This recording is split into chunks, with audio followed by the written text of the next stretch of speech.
আজকের এই আয়োজনে আমরা একটা অসমাপ্ত বিদায়ের গল্পে ডুব দেব। এমন একটা গল্প যা হয়তো অনেকেরই জীবনের কোনো না কোনো অধ্যায়ের সাথে মিলে যেতে পারে। গল্পের শুরুটাই হয় এই একটা লাইন দিয়ে। রাতটা ছিল অদ্ভুত শান্ত। এই শান্ত ভাবটাই যেন এক গভীর ঝড়ের পূর্বাভাস। চলুন গল্পের প্রথম অংশে যাওয়া যাক, যেখানে অপেক্ষা আর স্মৃতি সব যেন মিলেমিশে একাকার হয়ে আছে। দৃশ্যটা একটু কল্পনা করা যাক। ঝিরিঝিরি বৃষ্টি পড়ছে, একটা প্রায় ফাঁকা বাসস্টপ, আর সেখানে একা অপেক্ষা করছে রাহাত। তার সমস্ত মনোযোগ ফোনের স্ক্রিনে, যেখানে একটা নাম জ্বলজ্বল করছে, মেঘলা। আর এখানেই গল্পের মূল টানাপোড়নটা আমাদের সামনে আসে। যে মানুষটা একসময় তার জীবনের সবকিছু ছিল, আজ সে অন্য কারো। এই একটা বাক্যই রাহাতের এই নীরব অপেক্ষার পেছনের সব কষ্টটা বুঝিয়ে দেয়। তো প্রশ্ন আসতেই পারে, কিভাবে তাদের ভালোবাসার গল্পটা এই মোড়ে এসে দাঁড়ালো। চলুন সেই অসমাপ্ত অধ্যায়টা একটু ফিরে দেখি। তাদের সম্পর্কের এই বদলটা একবার ভাবুন। কোথায় সেই প্রতিদিনের উষ্ণতায় ভরা গুড মর্নিং বা ভালো করে ঘুমাও বার্তা, আর কোথায় আজকের এই হিমশীতল নীরবতা?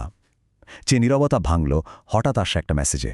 কারণগুলো হয়তো খুব চেনা লাগছে, তাই না? ভালোবাসার সামনে প্রায়ত বাধা হয়ে দাঁড়ায় এই কঠিন বাস্তবতাগুলো। একদিকে রাহাত তখন কেরিয়ার গড়ার জন্য রীতিমতো লড়ছে, আর অন্যদিকে মেঘলার পরিবার, তারা কিছুতেই রাজি নয়। শেষ পর্যন্ত মেঘলার বিয়েটা হয়ে গেল সামাজিকভাবে, যাকে বলে প্রতিষ্ঠিত, তেমন একজনের সাথে। আর আজকের এই দেখা হওয়ার কারণ হল মেঘলার পাঠানো এই ছোট্ট মেসেজটা। একবার দেখা করবে, শেষবারের মতো। এই কটা শব্দই যেন পুরনো সব স্মৃতিকে এক মুহূর্তে ফিরিয়ে আনল। এবার আমরা গল্পের সেই মুহূর্তায় চলে এসেছি, যেখানে রাহাত আর মেঘলা ফাইনালি মুখোমুখি হয়। গল্পের সবচেয়ে আবেগঘন আর ভারী মুহূর্ত। এখানে রাহাতের নীরবতাটা খেয়াল করার মতো। সে মেসেজের কোনো উত্তর দেয়নি, কিন্তু সে ঠিকই চলে এসেছে। তার এই আশাটাই তো হাজারটা না বলা কথার সমান। দেখা হওয়ার পর দুজনের মধ্যে প্রথম কথা, মেঘলার খুব সাধারণ একটা প্রশ্ন, কেমন আছো? কিন্তু এই সাধারণ প্রশ্নের ভেতরেই যেন অনেক না বলা জিজ্ঞাসা লুকিয়েছিল। রাহাতের উত্তরটা ছিল তার চেয়েও ছোট, শুধু একটাই শব্দ, ভালো। অথচ এটা যে কত বড় একটা মিথ্যা, তা হয়তো সে নিজেই শুধু জানে। তার ভেতরের ঝড়টাকে আড়াল করার একটা চেষ্টা আর কি। আর ঠিক এরপরই মেঘলার সেই স্বীকারোক্তি। দুজনের মধ্যে জমে থাকা সব দ্বিধা, সব নীরবতা ভেঙে এই একটা বাক্যই যেন তাদের সম্পর্কের আসল সত্যটাকে সামনে নিয়ে আসে। রাহাতের উত্তরটা শুনুন। একদিকে যেমন কষ্ট, তেমনি এক গভীর পরিণতবোধ। সে নিজের অনুভূতিকে স্বীকার করছে, আবার কঠিন বাস্তবতাটাকেও মেনে নিচ্ছে। বলছে, আমিও না, কিন্তু আমাদের গল্পটা এখানেই শেষ। চলুন গল্পের শেষ ভাগে যাই, যেখানে কোনো নাটকীয়তা নেই, কিন্তু আছে এক গভীর, নীরব বিদায়। এই বিদায়ের মুহূর্তের শক্তিটাই হল এর সরলতায়। কোনো শেষবারের মতো জড়িয়ে ধরা নেই, কোনো সিনেমার মতো সংলাপ নেই, আছে শুধু একটা ভারী নীরবতা, যার মধ্যে আটকে আছে হাজারটা না বলা কথা।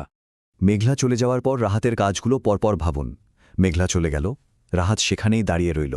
তারপর ফোনটা বের করল আর কন্ট্যাক্ট লিস্ট থেকে নামটা ডিলিট করে দিল। ফোন থেকে নামটা মুছে ফেলার এই কাজটা আসলে মন থেকে তাকে মুছে ফেলার একটা প্রতীকী চেষ্টা ছাড়া আর কিছুই না।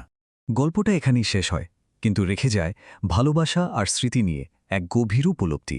আর এটাই হয়তো গল্পের সবচেয়ে বড় সত্যি। ফোন থেকে নাম মুছে ফেলা যায়, কিন্তু মন থেকে আসলেই কি যায়? কিছু মানুষ, কিছু স্মৃতি, তারা কখনো ডিলিট হয় না। আর এটাই হয়তো এই গল্পের মূল কথা।